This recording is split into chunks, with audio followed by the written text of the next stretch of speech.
네, 안녕하세요. 염승환 이사입니다. 자, 오늘 2026년 1월 29일 시장 함께 읽기 시작을 해보도록 하겠습니다. 자, 오늘 이제 주식시장은 뭐 여기 마크 저커버그도 있는데 그 미국 메타가 또 엄청난 성과를 냈어요. 실적도 좋고 AI 지출 줄인다 뭐 그런 얘기 꺼낼 이유가 없습니다. 엄청 늘리는 것 같고요. 그리고 오늘도 국내 증시 장 초반에 흔들렸는데 진짜 시장 세죠. 그러니까 참 우리는 저도 마찬가지예요. 이런 장은 본 적이 없어요. 예. 뭐 AI 사이클도 맞기 때문에 뭐 감히 예측할 수가 없습니다. 뭐 어디 간다, 뭐 여기가 고점이다, 더 간다 이거는 아무 의미가 없는 거고요. 예. 어쨌든 몸을 맡겨야죠. 일단 몸을 맡기고 예. 여전히 시장은 그 위험을 선호하고 있고 또 개인 투자분들은 특히 이제 ETF 중심으로 코스닥 많이 사고 계시고 뭐 언젠가는 또 이 열기가 식겠지만 아직은 여전히 좀 그 열기는 이어지는 것 같고 그리고 좋은 내용들이 또 많이 나오니까 긍정적인 것 같습니다. 자, 어쨌든 오늘 또 한번 정리를 좀 해 드릴게요. 일단 오늘 그 미국 마감 시황하고 메타, 테슬라, ASML 실적이 있었고 FOMC까지 그다음에 빅테크 자본 지출 멈추지 않는다고 차트로 한번 보여 드릴게요. 기업이 좀 많습니다. 좀 못했던 것도 있어서 이스페타시스, 기아, 현대모비스, SK이노베이션, 한국단자, HD, 현대마린엔진, OCI, 하나비전, OCI 홀딩스, 전자공시도 좀 많고요. 현대건설기계, 이제 HD건설기가 바뀌었고 삼성중공, SK하이닉스, 삼성물산, 삼성전자.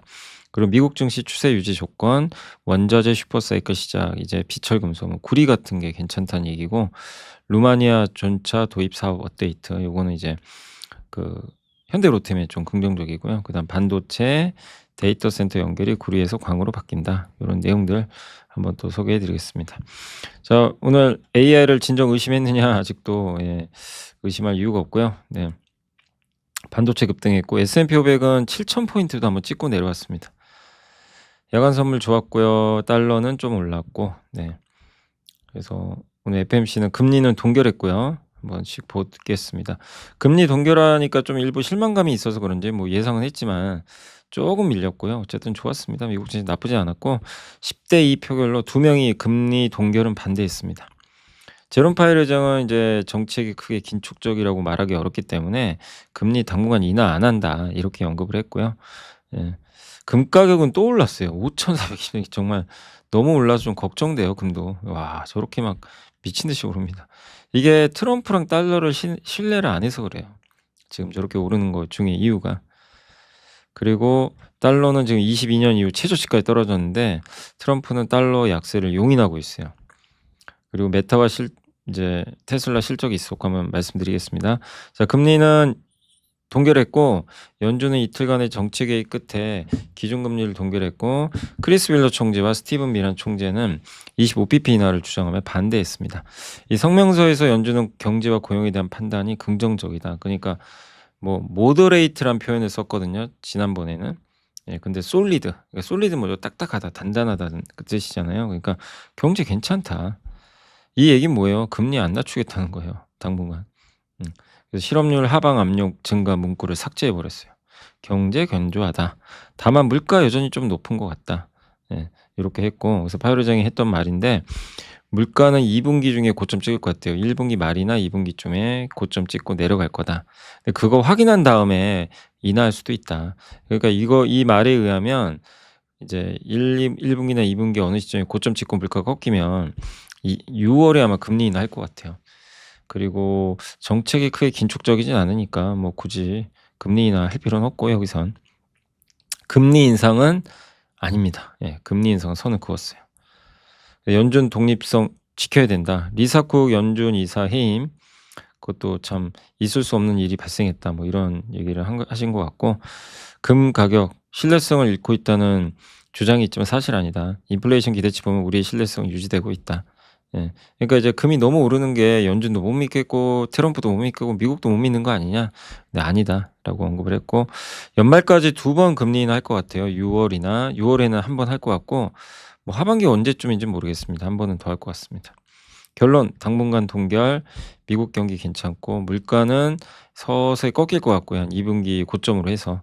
예. 그리고 이게 되게 의미심장하죠. 파열 의장은 AI가 생산성을 높이고 있다고 언급을 했다고 하는데 아마존은 일자리 16,000개를 없앤다고 또 발표도 했고 그러니까 AI가로 일자리가 없어지고 있어요 사실 해고하니까. 그런데 경제는 좋아요. 단단해. 왜? 생산성이 증가하니까. AI가 예 생산성을 올려주고 있죠. 그러니까 성장해요. 경제는 성장하는데 고용 없는 성장. 되게 아이러니한 현상이죠. 이건 주식시장이 좋아요. 왜? 경기가 뜨거우면 금리를 올려서 막아버립니다. 근데 경기가 뜨거울 수가 없어요. 경제는 성장하는데 경기가 안 뜨겁던 거죠. 네. 그리고 고용이 안 좋으면 어떻게 됩니까? 금리를 인하해야 돼요 오히려. 그죠? 예. 그러니까 이건 주식시장에는 오히려 긍정적인 거죠. 금리 인하를 유발할 수가 있기 때문에 ASML은 사상 최대 주문 예 수주가 2배 이상 늘었습니다. 예. 고객들이 AI 수요의 지속 가능성을 더욱 확신하게 되면서 중기적 생산 능력 확대 계획을 강화하고 있다. 이렇게 언급을 했습니다. EUV 장비 매출 폭발했고요. 크게 증가했고 그래서 SNS텍과 FST 아시죠? 이 2개가 EUV 장비 예 수혜주죠. 예. 그리고 인텔도 좋았고 마이크론 좋았고 중국이 H200 칩 400,000개 수입 승인했다라고 하면서 좋았는데 다만 정작 ASML 주가는 세론 때문에 빠졌습니다. 메타 의심하지 마라. 시간에 10% 폭발. 매출 좋고요. 주당 순이익도 예상보다 좋고 일일 활성 이용자 수도 전년 대비 증가했고 예 실적도 너무 좋아요. 돈도 잘 벌어요. 이 돈 번 걸로 투자하고 있는 거죠. 예. 다음 분기 가이던스도 예상을 상회했습니다. 자본지 요게 중요하죠. 올해 자본 지출 얼마 할 거냐. 그러니까 캐펙스라고 그러죠 보통. AI 투자인데 작년에 722.2억 달러를 했거든요. 올해 1,150억 달러에서 많게는 1,350 더 늘려 버렸어요. 예. 이제 이거죠. 조용히 해. AI 버블이라고 얘기하지 마. TSMC CEO도 똑같은 얘기를 하죠. 비슷한 얘기를 하죠. 그래서 "우리는 강력한 성과를 거두었다. 지출 많이 할 거다. AI 급속도로 성장한다. 저희는 개인의 과거 관심사, 콘텐츠 관계 등 그런 이제 AI 가능성을 보기 시작했다. 미국 전역에 초대형 데이터 센터를 건설하고 있다." 예. 전력 수요 충당 위에 비스트라 그러니까 전력도 중요하거든요. 그런 투자도 계속 하겠다는 거고 원전을 구매하고 있다라고 했습니다. 테슬라는 기대 이상이에요. 실적이 좋은 건 아닙니다. 감소했거든요. 감소했지만 기대보단 좋았어요. 근데 이것 때문에 오른 건 아니고요. 일단은 이제 완전 자율주행 요 구독자 수가 110만 명이나 된대요. 예. 그리고 로봇은 이제 올해 1분기에 3세대 버전을 공개합니다. 칩도 AI5, AI6 칩 이거 모두 다 삼성이 들어가 있죠. 내년하고 내후년에 생산 목표로 하고 있고 사람이 안 타는 로보택시는 이제 올해 상반기 중에 댈러스, 휴스턴, 피닉스, 라스베가스로 확대될 것 같습니다. 그 일론 머스크가 이런 얘기를 했다고 이렇게 누가 적어주셨더라고요. 보니까 주요 공급 업체들의 최대 생산량을 살펴봐도 그들은 단순 공급 업체를 넘어서 삼성, TSMC, 마이크론 같은 전략적 파트너다. 그들에게 최대한 얼마나 생산할 수 있냐요라고 물어봐도 충분하지 않대요. 예. 그러니까 이 일론 머스크가 뭐라고 했냐면 옛날에 전력 부족하다 그랬거든요. 전력 부족하다 그랬어요. 예. 그다음에 뭐 원전도 부족하다. 예. 그리고 오늘 했던 얘기는 뭐냐면 메모리가 부족하대요. 이제 메모리 부족하대요. 예. 그래서 로직 메모리 패키징 모두 아우르는 대규모 테슬라 테라팝을 국내에 건설해야 되고 특히 메모리 반도체 공장이 미국에 있어야 되는데 없대요. 예. 그걸 얘기를 하더라고요. 그래서 요게 또 병목 현상이 생겼다. 메모리가 얼마나 중요한지 아시겠죠? 삼성 하이닉스가 괜히 가는 건 아니에요. 그죠? 요런 일론 머스크의 말이 허황된 게 아닌 거죠. 자, 메타는 시간에서 올랐고 테슬라도 올랐고 엔비디아 좋았고요. 시게이트도 AI 데이터 저장소 수요 급증에 따라서 시게이트가 그 하드디스크 드라이브 만드는 거죠. 여기도 좋고 인텔도 같이 급등. 텍사스 인스트루먼트는 자동차나 산업에 들어가는 반도체, 아날로그 반도체 만드는데 여기도 좋았습니다. ASML은 좀 황당하게도 예, 주가가 좀 빠졌죠. 네, 좋은 실적에도 차익 매물이 나온 것 같습니다. 자, 그리고 이제 오늘의 차트 한번 볼게요. AI 투자는 지속된다. AI 자본 지출인데 이게 이게 메타고 파란색이 그다음에 이제 요게 마이크로소프트거든요. 그래서 여기 보면 이제 파란색이 요게 이제 그 메타고 요게 이제 마이크로소프트 추정한 거죠. 이렇게 정말 급수적으로 늘고 있고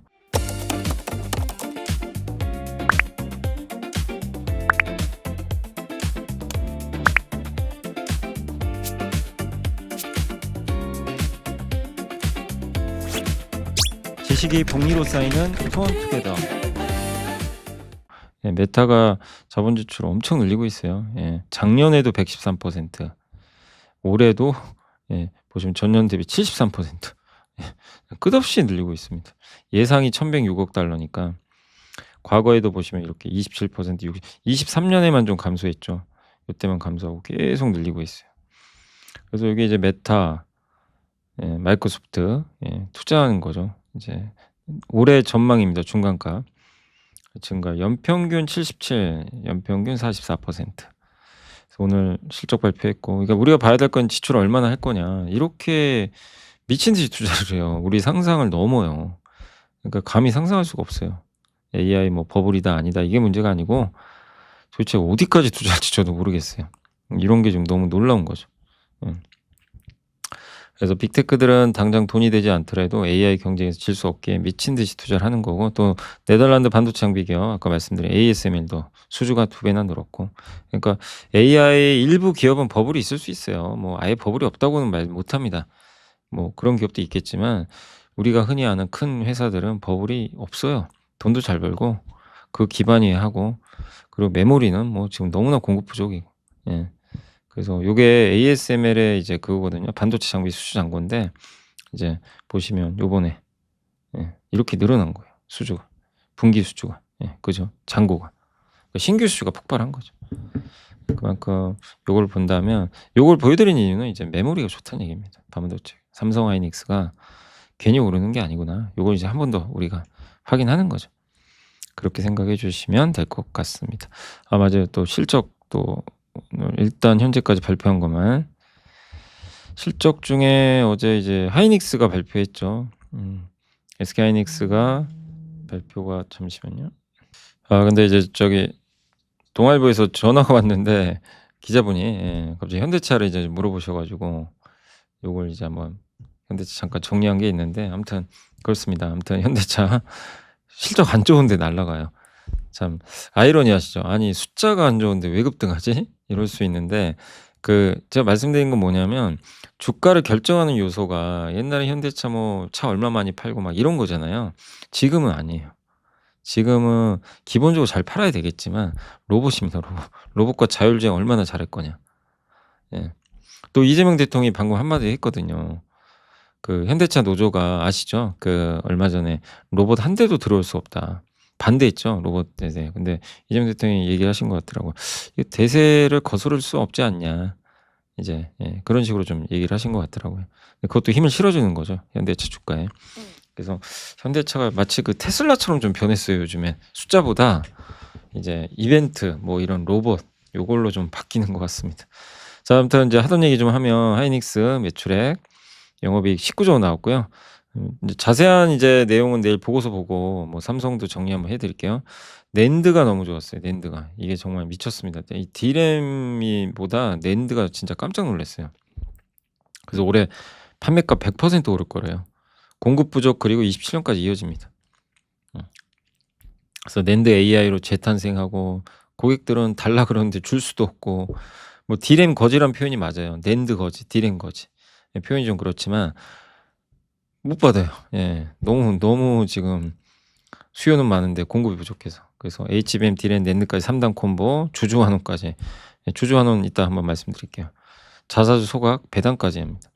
자, 포스코인터도 실적 좋았고요. S&T 에너지 정말 어마어마한 실적입니다. 예상이 252억인데 468억 나왔고, GMBS 에코도 옛날에 이제 이게 스크러버 만드는 회사로 알고 있죠. 반도체 소부장이기도 하고 태양광 쪽도 있는데 이번 실적도 잘 나왔습니다. 그래서 한번 이렇게 실적도 정리를 간단히 한번 해봤습니다. 그리고 바로 보고서로 좀 기업 분석으로 좀 넘어갈게요. 아, 요거는 내일 해야죠. 예. 오늘 할 건 아니고 너무 길어서 내용이. 자, 유스페타시스 4분기 기대치를 하회했습니다. 어제 실적 나왔는데, 근데 G사는 어디냐면 구글이에요. 구글 TP에 들어가는 이제 기판인데, 이게 회계 방식이 변해서 이번에 잡혀야 될 매출이 넘겨졌대요. 내년으로, 예, 올해로. 예. 그래서 그런 거니까 뭐 이건 악재라고 볼 수 없죠. 그래서 올해 이제 내내 반영이 될 거고, 그다음 또 한 가지 이제 우려되는 게 HDI라는 기판이 있어요. 또 그러니까 이수페타시 만드는 MLB란 기판이 있고 HDI라는 또 기판이 따로 있는데 요거 이제 구글이 "이거 채택하는 거 아니냐." 이래서 좀 점유를 가능성도 있었는데 올해 출시될 그 8 세대 제품에는 HDI가 아니고 이 시퀀셜이라는 공법이 적용된대요. 근데 이거는 기판 두 장을 결합하는 거래요. 예. 그래서 여기서 이수페타시스가 제일 높은 점유율을 갖고 있대요. 그러니까 이제 우려할 필요 없는 거죠. 그리고 최근에 주가 좀 빠져서 밸류 부담 완화됐고 대만보다 싸요. 예. 그러니까 이제는 좀 부담 해소됐기 때문에 좀 가볍게 대응하시면 되겠습니다. 너무 이제 무겁게 생각하지 마시고요. 자, 메리츠의 김준성 의원이 기아 자동차에서 로봇으로 밸류에이션 레벨업이 전망한다. 그러니까 우리가 그냥 현대차만 로봇으로 생각하는데 아닙니다. 기아도 같이 해요. 기아도 보스턴 다이내믹스 지분 갖고 있잖아요. 예. 그리고 어쨌든 매출 성장했습니다. 관세 때문에 이익이 부진했어요. 관세 아니었으면 이익 성장했을 겁니다. 이 관세가 참 피해를 주는 거죠. 그리고 기아의 PER은 7.4 배니까 연초가 6.3 배니까 별로 오른 게 없어요. 현대가 많이 올랐어요. 현대차가 10배 넘었으니까. 그리고 로봇 사업 투자 같이 하거든요. 그러니까 이제 우리가 좀 생각하는 거는 로봇 하면 그냥 현대차를 딱 떠올리는데 기아는 아닌 것 같고 예, 그건 아니라는 거죠. 그리고 테슬라가 PER 200 배, 2 인자 엑스펑이 그 샤오펑이 60 배, 그다음에 이제 그 밑에 있는 샤오미나 리오토가 20 배, 중국 내 후발주자 15 배까지는 받아도 되죠, 현대차가. 기아도 마찬가지고. 그래서 이렇게 본다면 어쨌든 상당히 지금 저평가돼 있는 거 아닌가 이렇게 보고 있고 신한투자에서도 20조 원의 순연금을 품은 로보틱스 회사다. 그다음에 현대차의 증권의 장문수 연구원 나도 로봇주인 경쟁사들이 로보틱스 양산 전략 구체화하고 엔비디아 구글과 협력해서 예, 약점을 보완하고 이렇게 해서 또 연 800만 대 이상 생산 데이터가 있잖아요. 자동차 800만 대 생산한 데이터가 있어요. 무시 못하는 거죠. 그래서 기아도 인정해 주자. 예. 자, 현대모비스도 실적 어제 발표했죠. 실적과 꿈을 겸비했고 향후 3년간 실적 성장이 가시화될 것 같다. AS 애프터 서비스 사업 실적 좋고요. 그리고 ADAS 같은 이제 전장 부품이 규모의 경제를 달성하고 있고 그다음에 이제 올해 하반기부터는 폭스바겐 같은데 이제 현대차 그룹 말고요. 다른 그룹 이제 다른 회사죠. 거기로 이제 물량들이 들어간대요. 그다음에 램프, 헤드램프 같은 거는 이제 매각한다고 합니다. 로봇 액추에이터 매출은 2027년부터. 근데 사실 어떻게 보면 이제 그 현대모비스가 실제 보스턴 다이내믹스에 로봇을 부품 만들어서 공급할 거니까 가장 직접적인 수혜주죠. 어떻게 보면 로봇에. KB증권에서는 현대차 그룹의 업계 최상위급 휴머노이드 개발 역량과 현대모비스의 부품 개발 양산 품질 관리 역량을 바탕으로 해서 현대모비스를 휴머노이드 부품 최선호주로 제시한다. 이미 기술을 내재화했다. 또 한국투자의 김창호 연구원님은 보스턴 다이내믹스 지분 가치를 거의 140조 원이나 보더라고요. 저도 깜짝 놀랐습니다. 근데 이거 이렇게 해서 지분 가치가 그럼 16조 원 정도 된대요. 현대모비스 갖고 있는 게. 그럼 주당 18만 원이나 되니까 굉장한 가치죠. 네. 그러니까 현대모비스도 보스턴 다이내믹스의 지분을 갖고 있기 때문에 긍정적인 거죠. 또 보스턴 다이내믹스가 아마 28년에 상장할 것 같은데 그러면 현대차 그룹의 지배구조가 바뀌어요. 상장하고 정의소 회장이 지분을 팔겠죠. 지분 가치가 32조 원 될 거래요. 만약에 그 보스턴 다이내믹스 가치가 142조면 그럼 지분 가치가 32조 원을 이거를 자금 확보가 가능하죠. 그래서 아마 상속세 6조 낼 걸로 알려져 있고 거기에 현대모비스 지분을 좀 확보하려면 한 6조 정도 내는 것 같아요. 그래서 한 10조 이상은 들거든요. 그러니까 충분히 가능하죠. 음. 그래서 아마 정의선 회장 입장에서는 이거 지배구조를 끝내야 되니까 보스턴 다이내믹스의 가치가 오르는 게 굉장히 중요합니다. 이제 그런 걸로 생각하시면 돼요. 그래서 이 기업이 같이 오르면 같이 덩달아 오를 거 아니에요. 그래서 로봇만 볼 게 아니에요. 뒤에는 정의선 회장의 상속 이슈가 있고 정의선 회장 입장에서는 보스턴 다이내믹스가 올라가야 좋아요. 가치가. 예. 고런 배경을 좀 이해하시면 좋겠습니다. 자, SK이노베이션은 이제 하나증권의 윤재성, 김영준 연구원님이 4분기 영업이익이 좀 기대치에 부합했다. 배터리 손상 차손 등으로 지배주주 이제 순이익이 2.1조 원 적자를 냈고 실적은 뭐 순이익은 좀 안 좋지만 영업이익은 괜찮았어요. 근데 여전히 배터리가 발목 잡습니다. 근데 배터리 좋을 수가 없죠, 아직은. 석유화학이 근데 너무 좋았어요. 석유화학 정유가 먹여 살립니다. 그래서 이 윤재성 연구원님 생각은 뭐냐면 그래 좋게 보자 이제. 그래서 매수를 올렸고요. 투자 의견은 SK온의 추가적인 구조조정 진행 가능성도 있고 근데 정유는 또 되게 좋고 그 주가 하락 가능성은 제한적이다. 영업이익 추정치를 올려버렸어요. 시장 기대치가 1.6조 거든요, 올해. 근데 2.7조 정도 벌 것 같대요. 또 SK온의 추가적인 ESS 수주 확대도 기대된다. 이렇게 보고 있으면 신영에서도 정유화 업황 개선을 반영해 올해 실적 추정치 올려버렸어요. 정유 화학만 있으면 참 이노베이션 주가 엄청 올랐을 거예요. 근데 SK온이 발목 잡는 거죠 지금. 예, 배터리가 안 좋기 때문에. 그래서 어쨌든 이제 인내심은 필요하지만 ESS로 잘 넘기고 있고, 예, 또 추가 수주가 나온다면 긍정적이지 않겠냐 이렇게 보고 있습니다. 그래서 이노베이션도 뭐 나쁘게 볼 거 없어요. 이제는 좀 긍정적으로 이제 이 정도 주가에서는 바닥은 찍은 것 같습니다. 자, 한국단자도 로봇주로 보래요. 예, 물론 비중 얼마 많진 않지만 커넥터 있죠, 이렇게. 예, 전선 같은 거 연결해 주고 하는 그 자동차에 들어간 커넥터 대표 기업인데 로봇용도 있어요. 예. 그래서 이 시장이 커집니다. 그래서 휴머노이드용 커넥터는 로봇의 혈관, 신경망 이런 데 굉장히 중요합니다. 근데 여기에 T 커넥티비티, 모렉스, 히로세전기, 레모, 락시오웨어, 렉소웨어인가요? 아무튼 조이슨 뭐 이런 기업들이 유명하고요. 한국 단자는 안 하는 건 아닌데 로봇 매출 비중 1% 밖에 안 돼요. 로봇 회사로 볼 수는 없어요.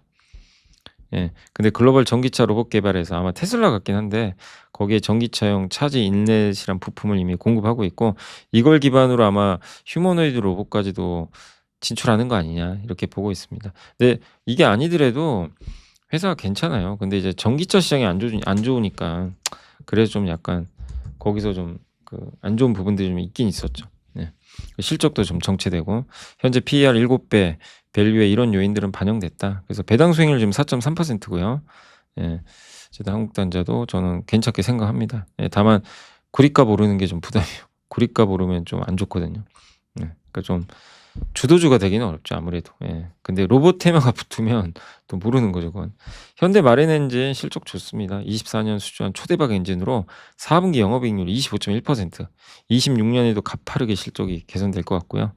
원유 운반선도 최근에 연초부터 중국으로 두 건의 수주가 좀 개시됐는데 어쨌든 탱커 시장이 뜨겁대요, 원유 운반선. 그러면 마린 엔진의 수주도 증가할 거다 이렇게 보고 있고, 매기현 연구원님은 이제 26년은 23년에 수주했던 일감이 소진되고 24년 일감 확대되면서 마침내 2025년 일감 납품을 시작하는 해다.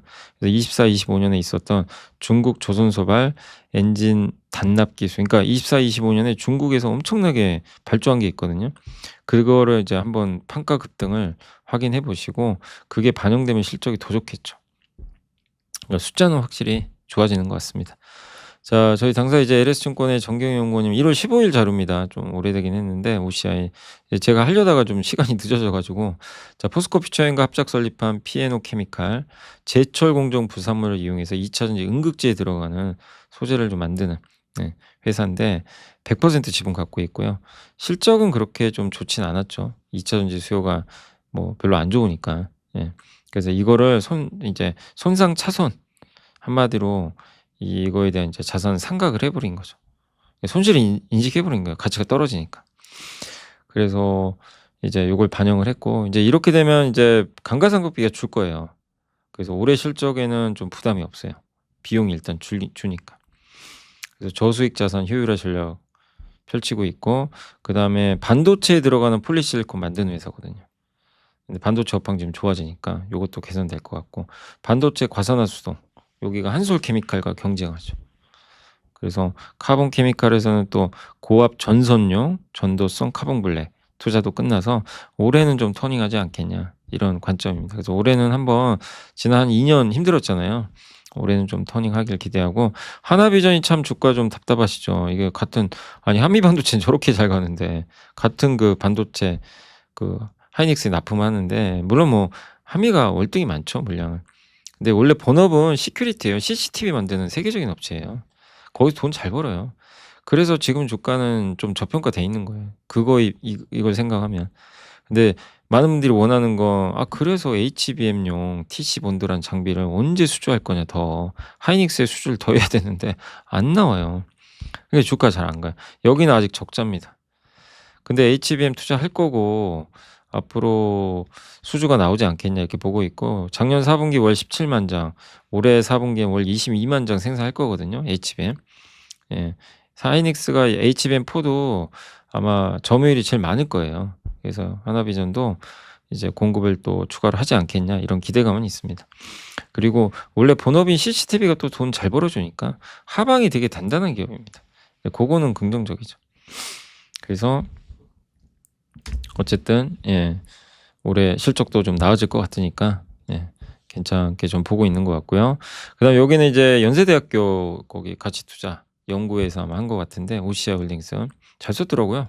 한번 말씀드리면 1월 1일 이후 시행되는 OBB 그러니까 감세 법안에 PFE 우려 왜곡 집단 조항에 따라서 중국의 그 소재나 이런 거 쓰지 말라는 거죠. 그러니까 비중국산 폴리시콘 제품에 대한 우호죠. 비중국산 폴리실리콘 1위가 OCI 홀딩스하고 저기 독일의 그 와커인가요? 아마 그렇게 알고 있어요. 두 개 이제 경쟁이죠. 그래서 더 가치가 올라갈 거예요. 왜냐면 이제 미국에는 중국산 들어가면 안 돼요. 보증 못 받습니다. 그리고 중국산보다 비중국산이 가격이 훨씬 세요. 그래서 또 유리한 국면이 있죠. 또 미국의 태양광 수요가 61기가와트인데 현재 생산 능력은 25기가와트밖에 안 된대요. 근데 이거를 충당할 수 있는 업체는 와커, 햄록, 오시아 홀딩스뿐이다. 중국 제외하면. 또 말레이시아 공장 갖고 있죠. 그래서 여기는 전기요금이 좀 싸요. 또 베트남의 웨이퍼 공장 있죠. 그러니까 폴리실리콘을 이용해서 웨이퍼 동그란 걸 만들어요. 그거 잘라 가지고 셀 만들고 그다음에 합쳐서 모듈 만들고 태양 전지 만드는 거죠. 그리고 발전하고 이 모든 걸 다 하겠다는 거예요, 지금. 오시아 홀딩스는. 그래서 저는 괜찮게 보고 있어요. 그래서 베트남 웨이퍼 생산 공장이 지분 65% 인수했고 현재 기술 생산 단계에 돌입했다. 폴리실리콘 생산부터 웨이퍼 제조까지 태양광선 업스트림을 아우르는 사업 포트폴리오를 보유하게 됐다. 해당 공정 또한 또 이제 논 PFE 우려 왜곡 집단이 아닌 경우에는 이제 미국 향 수출. 그러니까 중국이 아니면 괜찮은 거죠. 그래서 또 OCI 테라서스에서 이제 이게 말레이시아 법인이거든요. 여기서 생산한 폴리실리콘을 공급받아서 안정적인 물량 확보가 가능하다. 또 태양광은 ESS랑 궁합이 잘 맞잖아요. 그래서 요 태양광과 ESS 결합부에 설치한 비중이 미국에서 70%로 역대 최대치 기록했대요. 16%나 성장해서 굉장히 많이 성장을 했다고 합니다. 메타는 데이터 센터 전력 조달을 위해서 태양광 전력 구매 계약을 맺었고 마이크로소프트도 하나솔루션과 그러니까 태양광을 그러니까 이 빅테크 회사들이 원전도 좋아하지만 태양광도 선호해요. 그래서 이 부분은 이제 수요 측면에서 긍정적이죠. 그리고 자회사들은 이제 OCI 테라서스 말레이시아 아까 말씀드린 폴리실리콘 생산 법인입니다. 베트남의 웨이퍼 생산 공장도 확보했고요. 미션 솔라 에너지는 이제 미국 텍사스에 있어요. 여기서 이제 태양광 이제 그 셀 받아서 셀을 조립해서 모듈로 만들어서 공급 중에 있습니다. 어떻게 보면 이제 하나 솔루션하고 좀 경쟁할 수 있는 거죠. 그다음 OCI 엔터프라이즈 OCI 에너지는 발전 설비, 발전소를 운영해요. 그래서 발전소까지 갖고 있고 특히 저 OCI 에너지에 주목을 하셔야 되는 게 데이터 센터 사업도 한다고 하더라고요. 그리고 이 OCI 홀딩스가 괜찮은 게 이제 구글이 임팩트라 에너지인가 그 회사를 인수했는데 거기가 태양광 회사거든요. 데이터 센터에 바로 태양광 전기를 넣어주겠다는 거죠. 그 목적입니다. 그러면 그런 걸 또 해줄 수 있는 업체 중 하나가 OCI 홀딩스니까 미국 빅테크랑도 모르겠어요. 나중에 수주 받으면 좋지만 아직 그 정도는 아니지만 미국의 수직 계열을 하고 있기 때문에 그런 것도 우리가 한번 주목할 필요는 있다라고 말씀을 드리겠습니다. 오늘 기업 분석은 여기까지 한번 해드리고 그다음 시황. 자, 미국 증시 추세 유지 조건. 미국 증시가 어쨌든 좀 요새 안 좋은 건 아니에요. 견조해요. S&P도 사상 최고가 한번 갔고 M7이 안 가요. M7이. 왜 그럴까요? 지금 AI 3대 병목이 있대요. 반도체, 원자재, 전력. 이거를 가격 전가하는 기업과 못하는 기업은 차별화될 거래요.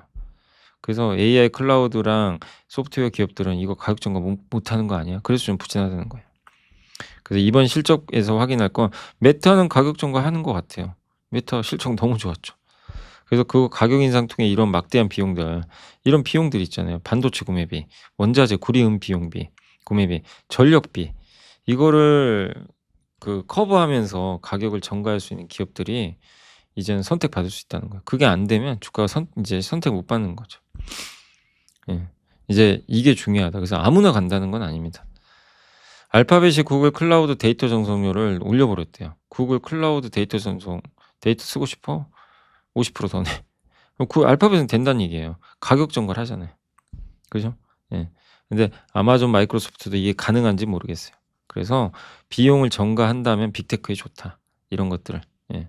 그래서 그걸 시장은 좀 확인하고 싶어 하는 것 같다. 요런 내용입니다. 자, 그리고 이제 원자재 슈퍼사이클의 시작, 귀금속에서 비철금속인데 귀금속 가격이 사상 최고치를 경신을 했죠. 뭐 엄청난 상승입니다. 물가 견인 자산인 에너지 지수는 오히려 안 올라가요. 왜죠? 유가 때문에. 물가는 크게 안 오를 것 같아요. 예. 제한돼 있죠. 연내 2차례 정도 인하할 것 같고 금리는. 예.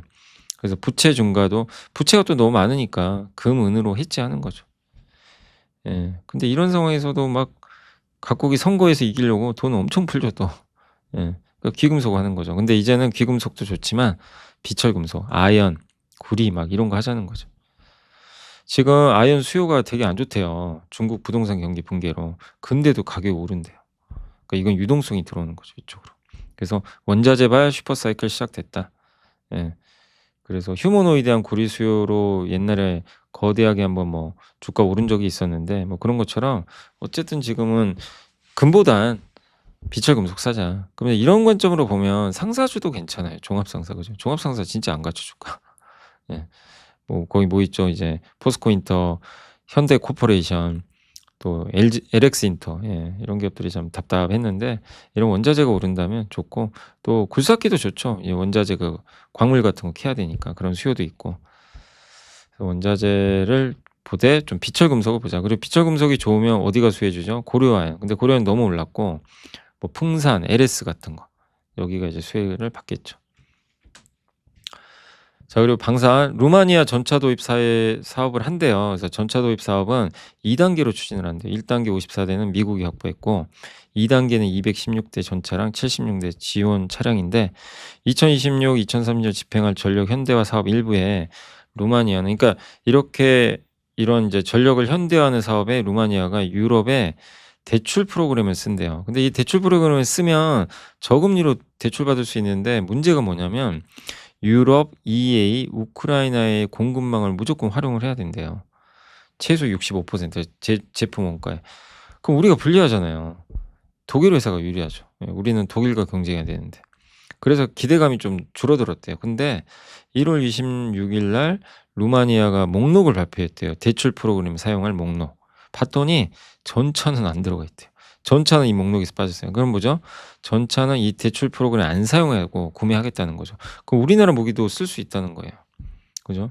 그래서 현대로템이 K2 전차 후보군인데 가능성을 열어놔야 될 것 같습니다. 루마니아 받으면 진짜 대박이죠. 네.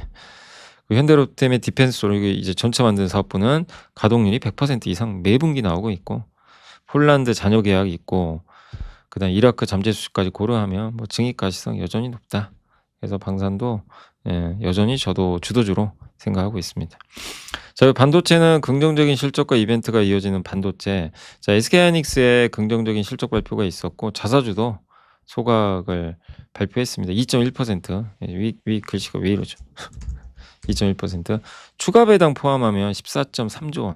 그러니까 총 2.4조 원을 돌려주는 거예요. 2.4% 규모를 주주들한테. 예. 그런 효과가 좀 있습니다. 근데 이게 소각하니까 미국에 상장 안 하는 건가 이제 ADR? 예탁 증서 이렇게 물어보실 수도 있는데 회사에서 뭐라 그랬냐면 상장도 검토 중은 있대요. 결정이 안 됐대요. 미국에 상장할지 말지는 옵션 중에 하나다라고 얘기를 했다고 합니다. 자, ASML은 실적이 좀 상회했고 신규 수주 좋았죠. 아까 말씀드린 대로. 예. 그리고 어드반테스트는 후공정 패키징 업체인데 그 테스트하는 검사 장비 업체인데 여기도 영업이익 64%. AI 칩과 메모리 장비 수요 여전히 앞당겨서 발생하고 있다. 또 최근에 반도체 중소형 좋죠. 근데 이거는 또 정책 기대감 코스닥 3천 보낸다고 하니까. 그래서 여전히 뭐 많은 면에서 반도체 유리한데 걱정은 이제 주가가 너무 단기 가파르게 오르니까 주가가 좀 걱정해요. 주가가 많이 오른 게. 변동성 나올 것 같아서. 그거 이제 뭐 업황을 의심할 필요는 전혀 없는 것 같습니다. 자, 그리고 이제 AI 데이터 센터 연결에 구리에서 광으로 바뀐다. 그 메타가 코닝 있죠. 코리가 유리 회사인데 이제 여기가 광 케이블도 만드는 걸로 알려져 있죠. 그래서 60억 달러 규모의 광섬유 케이블을 공급받을 걸로 밝혔답니다. 광섬유로. 광통신한다는 거예요, 데이터 센터 안을. 그래서 주가가 16% 급등했습니다. 예. 그래서 지금 서버 스위치가, 그러니까 이 에이전틱이나 피지컬 AI가 등장하면서 어쨌든 지금 여기에 그 통신망도 대역폭이 올라가거든요. 그래서 구리로는 한계가 있어요. 그래서 구리 말고 광을 쓰자, 광섬유를. 그러면 이제 케이블 두께, 배선 밀도, 운영 난이도, 전자기 간섭, 뭐 전력 발열 이런 데서도 뭐 구리보단 낫다는 거죠. 그래서 수혜기업은 마벨, 루멘톤, 코이어런트, 크레도, 암페놀, 파브리네 이런 기업들이 거론되고, 코닝은 이번 계약은 대형 기술 기업들의 수요를 반영하는 거다. 27년에는 하이퍼스케일러들이 가장 큰 고객군이 될 거다. 예, 고객들로부터 오는 거의 모든 전화가 어떻게 하면 광 케이블 더 받을 수 있냐, 이렇게 전화가 오나 봐요. 수요가 엄청 많은 거죠. 근데 이 데이터 센터 인프라에 이 광 케이블로 연결하려면 CPU라는 이제 패키징 기법이 있어요. 예. 그래서 이제 어떻게 보면 이제 전기 신호를 빛으로 바꿔주는 거죠. 그거를 반도체 옆에 바로 붙이는 것 같더라고요. 옛날에 한번 한깨교육에서 한번 소개해 드렸던 거죠. 저도 근데 또 좀 까먹었어요. 이거 어려운 내용이다 보니까. 여기 근데 엔비디아도 있고 브로드컴도 이걸 하고 있어요. 그래서 요거 보면서 생각난 기업은 TF입니다. TF가 이제 저거 관련된 CPU 관련해서 브로드컴이 아마 공급한 걸로 알려져 있어요. 예. 물량이 많지는 않더라도. 예. 그래서 한국에서는 요 기업이 좀 떠올랐습니다. 네. 자, 이제 공시 좀 설명드릴게요. 공시 전에 어차피 오늘 회의가 하나 취소돼 가지고 하나 어디 갔나? 예. 보고서 하나 볼게요. 원래 내일 보려고 그랬는데 요거 하나만 좀 보겠습니다. 요 자동차 하나만 좀 볼게요. 기판은 내일 좀 길어서.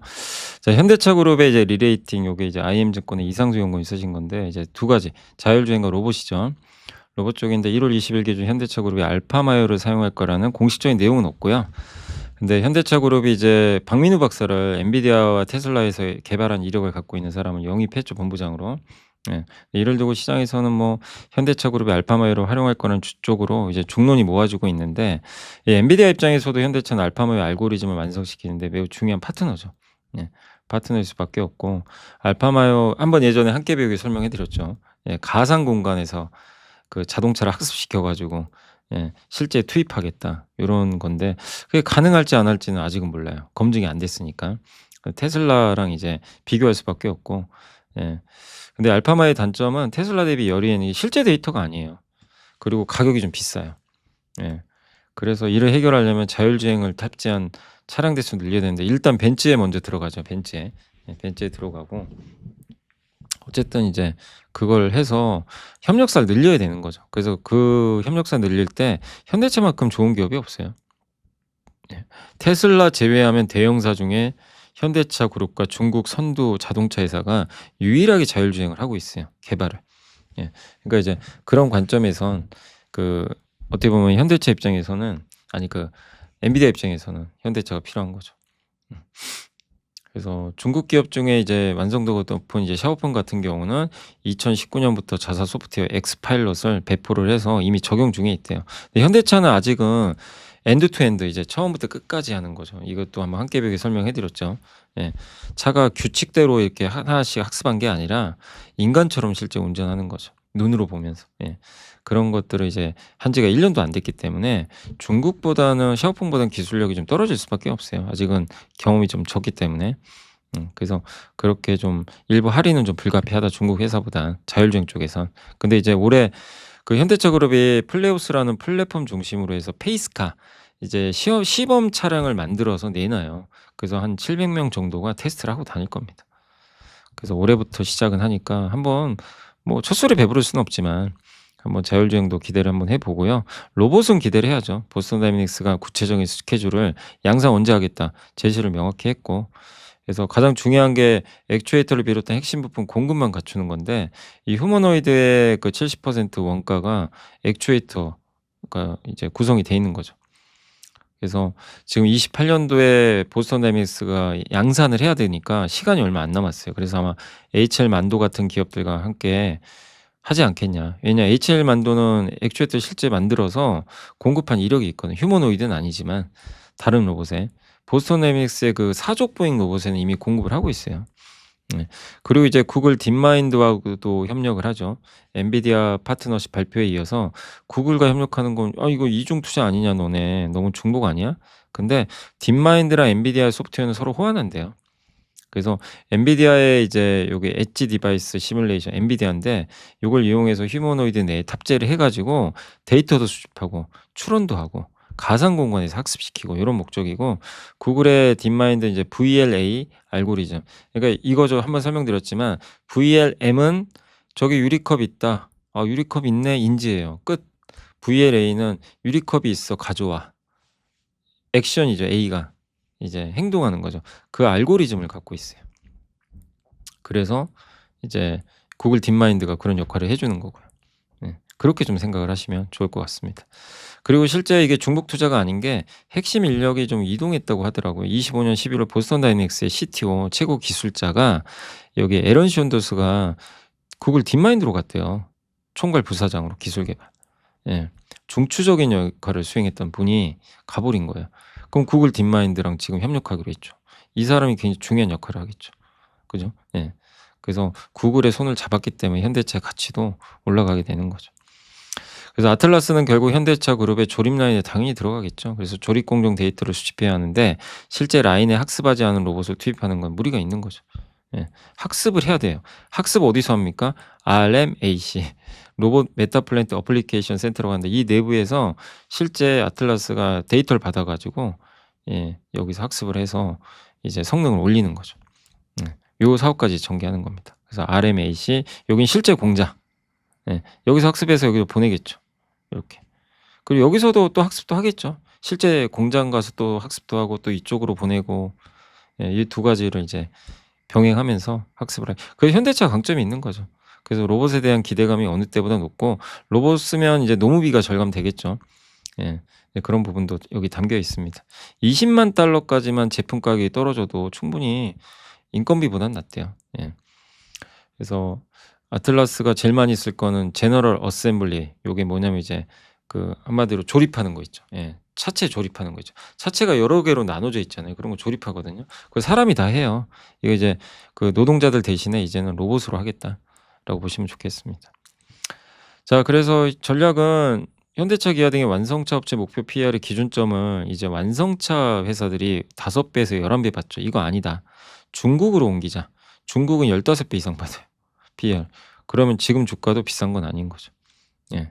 그래서 그 정도는 받아야 되는 거 아니냐. 현대차가. 그 정도 위치는 있다. 이렇게 좀 보고 있는 것 같습니다. 또 보스턴 다이내믹스 아틀라스를 공정에 투입하고 이를 통해 노무비 절감과 생산성 증대 효과가 기대되는 현대차 그룹도 어쨌든 중국 회사를 기준으로 해서 부여하자. 예. 다만 이제 중국 회사들에 비해선 자율주행 성과는 아직 미지예요. 그래서 일부 좀 할인하자. 그래서 현대차 20% 할인, 기아 40% 할인해서 목표가를 현대차 65, 기아를 24만 원으로 정해 주셨고 현대모비스랑 이제 HL 만도는 이제 목표 PE를 올렸습니다. 현대모비스 58만 원, HL 만도 86,000 원을 목표가로 제시를 해 주셨고 특히 현대모비스는 보스턴 다이내믹스랑 안정적 매출처가 있고 HL 만도는 보스턴 다이내믹스뿐만 아니라 테슬라에도 공급할 가능성도 있어요. 예 그런 확장성이 있다라고 보시면 되겠고 글로벌 단위에서 로봇 밸류체인에서 구성 주요 부품사들은 사업 범위가 대부분 감속기에 한정돼 있대요. 예 그래서 요런 이제 그 액추에이터 만드는 기업이 작아요.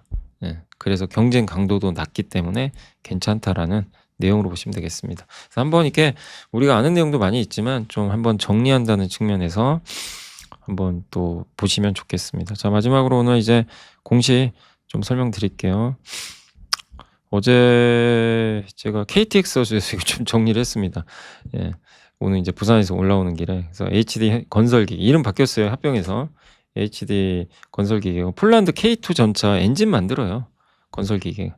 그래서 공급 이번에 공급하는 2차 공급부 116대. 아직도 많이 남았어요. 총 1000대 공급해야 돼요. 계약 맺은 게. 아니 물론 계약은 아니고 이제 합의 본 게. 그래서 앞으로 계속 나올 겁니다 폴란드에서. 그래서 전차용 엔진을 독자 개발 원래 독일이 하던 거를 국산화하는 데 성공했고 튀르키예에는 알타이 전차가 있거든요. 거기도 단독 공급해요 엔진을. 페루에도 K2 전차 수출하기로 합의했고 마력도 되게 좋고 시속 70km로 주행할 수 있고 굉장히 성능 좋습니다.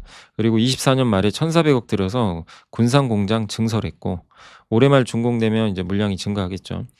그래서 앞으로 요쪽에서도 뭐 좋은 모멘텀 받을 것 같고 또 건설기계 굴삭기도요. 북미 빼고는 다 괜찮아요. 특히 요즘에 금강 뭐 광산 채굴이 많죠. 그래서 에티오피아 같은 아프리카 지역에 수출이 엄청 늘고 있대요. 유럽도 투자 인프라 투자 확대하고 있고 또 AI 데이터 센터에 비상 발전기 아시죠? 디젤 엔진. 그거 만드는 회사가 어디죠? GNC 에너지. 인제 그런 데 들어가는 엔진 있죠. 고런 거로 이제 현대 건설기 그러니까 HD 건설기가 또 이제 만들어서 납품을 하고 있다고 합니다. 자 그리고 삼성중공업 LNG 운반선 2척 수주했습니다. 좀 반가운 소식입니다. 요새 중국이 갑자기 LNG 운반선 싹쓸이하는 바람에 우려됐는데 이제 그들이 수주 끝나면 한국으로 오겠죠. 실제 오고 있네요. 그다음에 에탄 운반선. 에탄은 이제 석유화학 제품이죠. 요거를 이제 운반하는 선을 2척을 이것도 굉장히 마진 좋고요. 그다음 하이닉스가 어제 갑자기 회사 하나 설립한다고 그 낸드 프로덕트 솔루션이라는 회사가 있는데 이 발행 회사가 여기 있거든요. 요 회사를 이제 이용을 해서 회사를 하나 만드는 것 같아요. 14조 들여서 예 AI 투자하겠다는 거죠. AI 투자 법인을 하나 만든대요, 미국에. 이름이 AI 컴퍼니입니다. 그러니까 미국에 이제 앞으로 메모리 시대잖아요. 메모리가 정말 너무 중요한데 근데 메모리가 맞춤형으로 바뀌니까 기업들마다 메모리 사용이 좀 달라질 수도 있어요, 나중에 미래에는. 자기네가 원하는 사용으로. 그럼 그런 거를 누군가 컨트롤을 해 줘야 되겠죠. 아마 그걸 대비해서 미국의 AI 솔루션 회사를 하나 만들어 버리는 것 같아요. 그래서 넥스트 AI 시대를 앞두고 AI 데이터 센터 생태계에서 다양한 기회를 확보하기 위한 행보다라고 언급을 했다고 합니다. 그래서 메모리 정말 전문 기업으로 탈바꿈하겠다라는 의지를 밝혔습니다. 삼성물산은 예전에 예고는 했지만 그 23년, 25년에 예고했던 거를 이제 시행합니다. 자사주 소각하고요. 무려 4.58% 소각하고 하이닉스가 역시 자사주 소각합니다. 2.1%. 이거 한다고 미국에 상장 안 하는 건 아니에요. 자사주랑 별개로 어쨌든 검토는 하고 있다고 하더라고요. 삼성전자는 이렇게 많이 올랐는데 손기재 상무가 물론 많이는 안 샀어요. 3,700만 원 정도 매수를 했다라고 보시면 좋겠습니다. 예전에 지난주였죠. 제가 한번 설명드렸죠. 그때 마이크론의 내부자가 그 113억 원 정도를 그렇게 마이크론 주가가 많이 올랐는데 질러버렸다고 한번 설명드렸잖아요. 그러니까 내부자가 그 높은 가격에 많이 산 건 진짜 확신이 없고는 안 사거든요. 그런 거 보면 참 그 마이크론 내부자가 산 것도 예 얼마나 이걸 좋게 보면 그 높은 가격에 샀을까. 그것도 금액도 엄청나죠. 근데 그거에 비하면 이건 초라하죠. 3,700 이니까. 물론 이분 입장에서 많을 수도 있어요. 근데 좀 적은 건 맞지만 그래도 어쨌든 15만 원에서도 내부자가 사는구나. 예. 자기 돈이잖아요. 예. 그러니까 이거는 긍정적으로 봐도 될 것 같습니다. 네. 자 이제 장이 끝났고요. 오늘 한번 이제 정리 좀 해 드릴게요. 오늘 이제 코스닥이 와 엄청 세죠.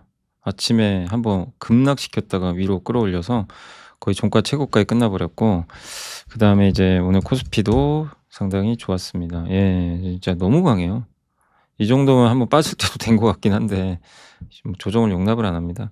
저도 알 수가 없어요. 이게 뭐 어디까지 갈지. 저는 일단 5,300 넘으면 이제 좀 비싸지긴 한다. 예 과거 데이터랑 이제 검증해 보면 예 그렇게 생각하고 이제 그 조심할 구간은 이제 그때 한번 표준편처럼 제가 말씀드린 적이 있죠. 네 그걸로 보면 5,800 예 그 정도 보는데 지금도 비싼 건 아니에요. 사실 이익에 비하면. 예 비싼 건 아닌데 아무튼 예 주가 지수 저도 어디까지 갈지는 모르겠습니다 진짜. 저도 예측은 안 하려고요. 제가 뭐 감히 예측할 능력도 안 되고 예 일단 예 가 요 방향에 그냥 계속 맡기면 될 것 같고 오늘은 이제 개인이 많이 샀고 코스닥은 역시 개인들이 ETF입니다. 요거 2조 1,000억 금융투자 산 거. 역시 뭐 변하지 않고 ETF에 집중 투자를. 다만 레버리지는 좀 조심하세요. 뭐 레버리지 ETF는 되도록이면 짧게 하세요. 이걸 오래 끌고 갈 이유는 없어요.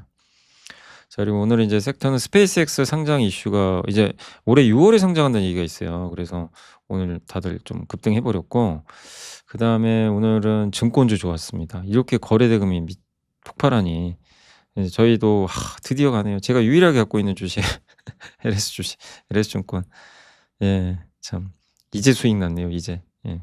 저희가 저희 그때 우리사주 받은 게 5,100 얼마였는데 참 계속 손해 보고 있다가 참 그렇습니다. 답답합니다. 왜 이렇게 주가가 안 갈까요?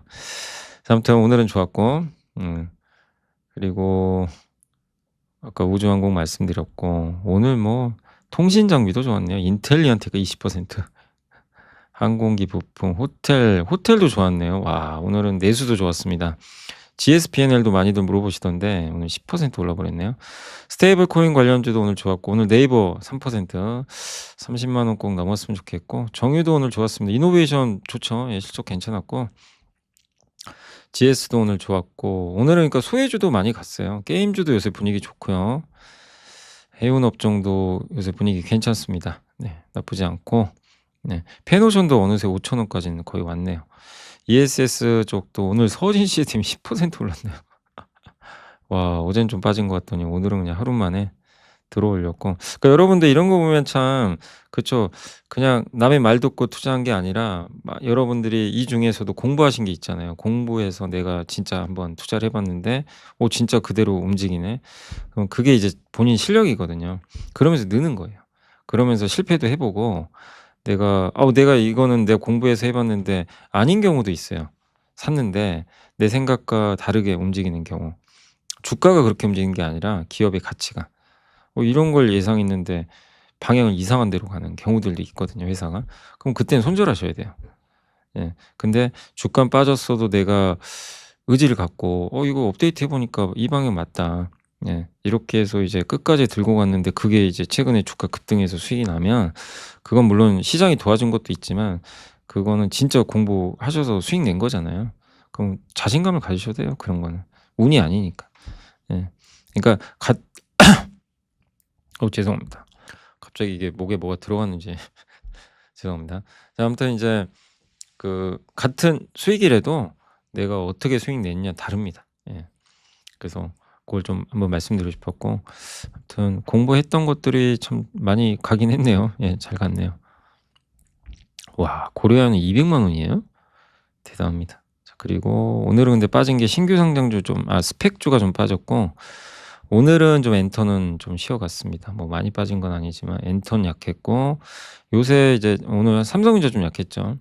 그다음에 요새 좀 약한 게 조선주가 좀 재미가 없어요. 근데 조선도 나쁘진 않은데 참 못 갑니다. 예. 조선주는 좀 아쉽고 2차 전지는 오늘 이노베이션만 좋았고 최근에 좀 올랐었죠, 이쪽도.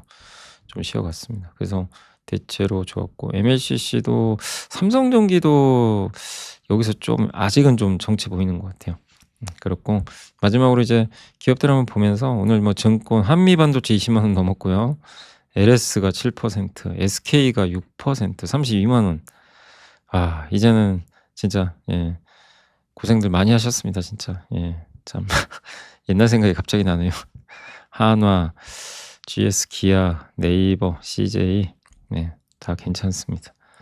이스페타시스는 실적 나쁘지 않은데 그러니까 일회성인 것 같은데 참 오늘 좀 빠졌고 그다음 포스코홀딩스는 기대보다 못했어요, 실적이. 예, 그래서 좀 빠졌습니다. 내일 일단 뭐 리포트 나오면 한번 말씀드릴게요. 자 그리고 오늘 코스닥은 에코프로비엠 좋았고요. 알테오제는 좀 빠졌고 와 요새 2차 전지가 너무 뜨거워요. 그러니까 시총 순위 바뀐 거 보이시죠? 2차 전지가 지금 1등 했어요. 이 엄청 오릅니다, 지금 주가들이. 예. 레인보우 로보틱스 3,000당 제야. 그다음 오늘 클래시스 뭐 진짜 뜨겁습니다, 다들. 솔브레인 40만 원 넘었고 ISC는 13만 원 넘었고요. 동진 세미캠. 예. 동진은 생각보다는 많이 못 갔죠. 예. 유진테크, 고용은 오늘 좀 빠졌네요. 서진 시스템 아까 말씀드렸고 세트랙 아이 18만 원.